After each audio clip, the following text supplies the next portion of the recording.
Ito na siyan, galing na sa pag-opera. Sabi niya masakit daw dahil yung ano, yung 'di ba yung papamanhid na tatanggal na. Ayan, yung inopera sa kanya sa ulo niya sa ano, sa cancer. Pagkatapos ito pa rin. Umuwi na siya, mabuti yan na umuwi siya kasi maraming may mga sakit ngayon dito, COVID, sa ano, sa ospital. Egentligen solskada. May ano ba yan? May mga flu, COVID, o kung ano-anong sakit, sipon, ubo, yun ang umuuso ngayon dito sa ano, sa Sweden. Kasi pag malamig, kahit yung sa ano, sa trabaho ko, mga pasyente doon, mga trabahador, kaya yun, kahamok po pinapagtrabaho ako ng ano ko, ng pangalawang boss, hindi ako nagtrabaho kasi nga gusto ko siya tulungan bago ano, pumunta ng ospital. Ito, umano na siya, yung umuwi na siya. Papa, Dosir Otso, ang ano ng mata niya, kawawa naman. Sige na lang. Sige na lang, ya. Ayan, mga tinanggal sa kanya.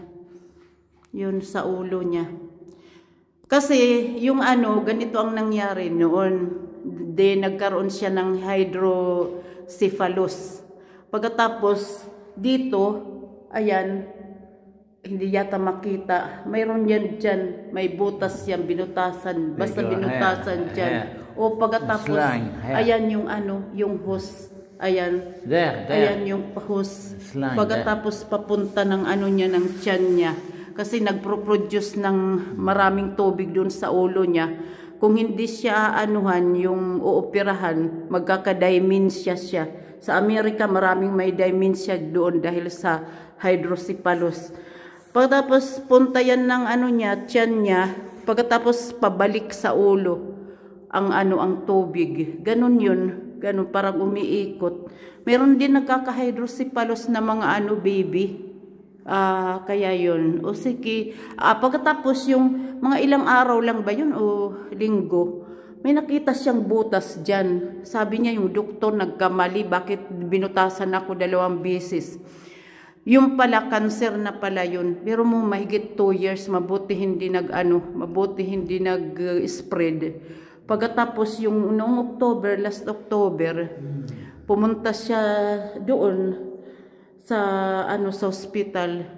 Chinik up nila, kinunan ng maliit na ano dyan, yung skin niya. Pagkatapos inano sa laboratory, yun, cancer na pala yun. Kaya kailangan operahan kaagad. Kasi hindi nakakapagtaka yun, both sides, abyan parents, sa tatay at sa kasananay, yung mga uncle, aunties, mga anak-anak ng mga pinsan niya, iba-ibang sakit na mga cancer. Pagkatapos nung magka-cancer siya ng prostate, na muntik na siyang mamatay dahil nag-blood clot, ano, yung 4 silang magkipipinsan, first cousin sa father side nga, na ano sila, nagka-prostate cancer, ng sabay-sabay, isa yung namatay. O sige guys, thank you for watching kasi napapagod na siya.